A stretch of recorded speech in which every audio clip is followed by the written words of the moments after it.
सन 1962 में Pakistani cricket team के दौरा इंग्लैंड को कारकर्दगी के एतबार से पाकिस्तानी क्रिकेट की तारीख के इंतहाई मायूसकुन दौरे के तौर पर याद रखा जाता है। इस दौरे में पाकिस्तानी क्रिकेट टीम के कप्तान जावेद बर्की थे। पाकिस्तानी टीम 5 टेस्ट मैचों की सीरीज 4-0 से बुरी तरह हार गई थी। खिलाड़ियों की गैर तसल्ली बख्श कारकर्दगी और फास्ट बॉलर्स का अनफिट हो जाना शिकस्त के अमूमी असबाब के तौर पर बयान किए गए, लेकिन इस दौरे से कबल कुछ ऐसी बातें हो चुकी थी जो इस दौरे में टीम की कारकर्दगी का पेशखेमा साबित हुई। सन 1961 में पाकिस्तानी क्रिकेट टीम जब इंडिया के दौरे से वापस आई तो टीम के मैनेजर डायरेक्टर जहांगीर खान की रिपोर्ट सामने आई, जिसमें कप्तान फजल महमूद का जिक्र अच्छे अल्फाज में नहीं था। इसी साल जब इंग्लैंड की टीम टेड डेक्स्टर की क़यादत में पाकिस्तान आई तो पाकिस्तान क्रिकेट बोर्ड ने इम्तियाज अहमद को क़यादत सौंप दी, लेकिन जब इंग्लैंड के दौरे का वक्त करीब आया तो हैरानकुन तौर पर सीनियर क्रिकेटर हनीफ मोहम्मद और इम्तियाज अहमद की मौजूदगी में कुर्रा फाल जावेद बर्की के नाम निकला, जो 24 साल की उम्र में एक नौजवान क्रिकेटर थे और उन्होंने सिर्फ 8 टेस्ट मैच खेल रखे थे। जावेद बर्की ने अपने एक इंटरव्यू में कप्तान बनाए जाने के बारे में कहा था कि इम्तियाज अहमद, हनीफ मोहम्मद और उन्हें पाकिस्तान क्रिकेट बोर्ड ने मीटिंग के लिए बुलाया था। उन्होंने मजीद कहा कि सिलेक्शन कमेटी के तकरीबन तमाम अरकान सीनियर ब्यूरोक्रेट्स थे जिन्होंने फैसला किया कि वो टीम की क़यादत करेंगे। क्योंकि वो खुद एक जूनियर सिविल सर्वेंट थे, लिहाजा उनके लिए इनकार करना मुमकिन ना था। उन्होंने अपने कप्तान बनाए जाने के बारे में यह जवाब भी पेश किया था कि वो ऑक्सफोर्ड यूनिवर्सिटी की तरफ से खेल रहे थे, लिहाजा पाकिस्तान क्रिकेट बोर्ड का ख्याल था कि उनका यह तजर्बा टीम के काम आएगा। जावेद बर्की के वालिद लेफ्टिनेंट जनरल वाजिद अली बर्की साबिक सदर अयूब खान के काबिल एतमाद साथी थे। तारीख की किताबों में दर्ज है कि जिन 3 फौजी जर्नलों ने सदर सिकंदर मिर्जा से पहले से तैयार करदा इस्तीफे पर दस्तखत कराए थे, उनमें जनरल वाजिद अली बर्की भी शामिल थे। फजल महमूद ने अपनी किताब फ्रॉम डस्क टू डॉन में जावेद बर्की को कप्तानी दिए जाने का तफसील से जिक्र किया है और यह दावा किया है कि ऊपर से आए हुए अहकामात के सबब जावेद बर्की को कप्तानी सौंपी गई थी। फजल महमूद अपनी किताब में लिखते हैं कि एक दिन वो अपने दफ्तर में बैठे थे कि एक फोन कॉल आई। ऑपरेटर ने कहा कि फजल साहब, मैं आपको यह गुफ्तगू सुनवा रहा हूं, लेकिन आप खामोशी से सुनिएगा, कुछ नहीं बोलिएगा, वरना मेरी नौकरी चली जाएगी।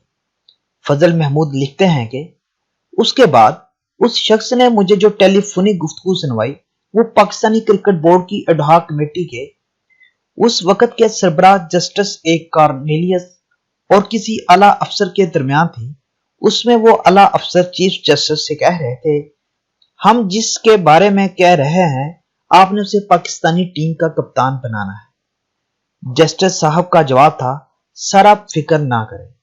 आवाज आई, फजल महमूद का क्या होगा? जवाब दिया गया, उसका हम ख्याल रख लेंगे। फजल महमूद ने अपनी किताब में मजीद लिखा है, यह गुफ्तगू सुनकर उनका खून खोल उठा था और वो कई रातों तक ना सो सके।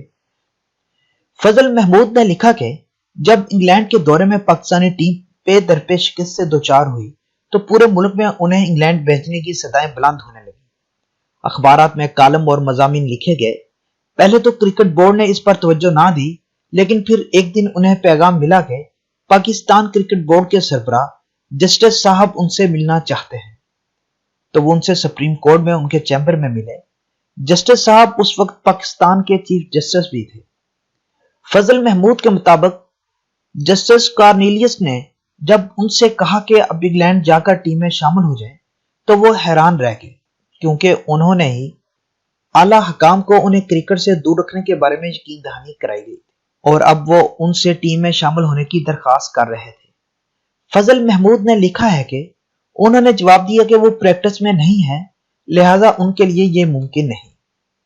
जस्टिस साहब बहुत शर्मिंदा थे और उन्होंने उनसे माजरत भी की और कहा कि पाकिस्तानी टीम को आप हजीमत से बचा लें।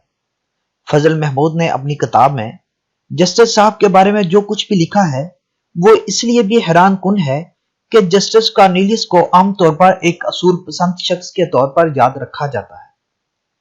فضل محمود نے اپنی کتاب میں لکھا ہے کہ وہ چوتھے ٹیسٹ میچ سے چند روز پہلے انگلینڈ پہنچے تھے۔ انہوں نے لکھا ہے کہ پاکستانی ٹیم لگاتار 3 ٹیسٹ ہار چکی تھی، تاہم جاوید برقی کا ان کے ساتھ رویہ اچھا نہ تھا۔ فضل محمود کہتے ہیں کہ ٹرینٹ برچ کے چوتھے ٹیسٹ میں انہوں نے 60 اوور تک طویل بولنگ سپیل کیا اور 130 رنز دے کر 3 وکٹیں حاصل کی، لیکن جب بھی انہوں نے جاوید برقی سے اپنی پسند کی فیلڈ سیٹ کرنے کے لیے کہا، انہوں نے انکار کر دیا۔ دوسری جانب جاوید برقی نے اپنے ایک انٹرویو میں فضل محمود کو انگلینڈ بھیجے جانے کے فیصلے کو غلط قرار دیتے ہوئے کہا تھا کہ ٹیم مینجمنٹ تیز بولر بشیر حیدر کو انگلینڈ بلانا چاہتی تھی، لیکن فضل محمود کو بھیج دیا گیا جو اس وقت تک اپنا اثر کھو چکے تھے۔ جاوید برقی نے اس انٹرویو میں فضل محمود کے لیے سلو میڈیم لیگ سپنر کا لفظ استعمال کیا تھا۔ فضل محمود نے اوول کے 5ویں اور آخری ٹیسٹ میں 49 اوور کیے اور 192 رنز دے کر 2 وکٹیں حاصل کی۔ یہ وہی اوول گراؤنڈ تھا جہاں انہوں نے 1954 کے ٹیسٹ میں 12 وکٹیں لے کر پاکستان کو تاریخی جیت سے ہمکنار کیا تھا، لیکن اس وقت کے اور اب کے فضل محمود میں فرق واضح آ چکا تھا۔ اس بار نہ پاکستان جیتا اور نہ ہی اوول کی بالکونی کے نیچے شائقین جمع ہوئے جن کے پرجوش نعروں کا فضل محمود ہاتھ ہلا کر جواب دیتے۔ اس طرح فضل محمود خاموشی کے ساتھ کرکٹ کی دنیا کو الوداع کہہ گئے۔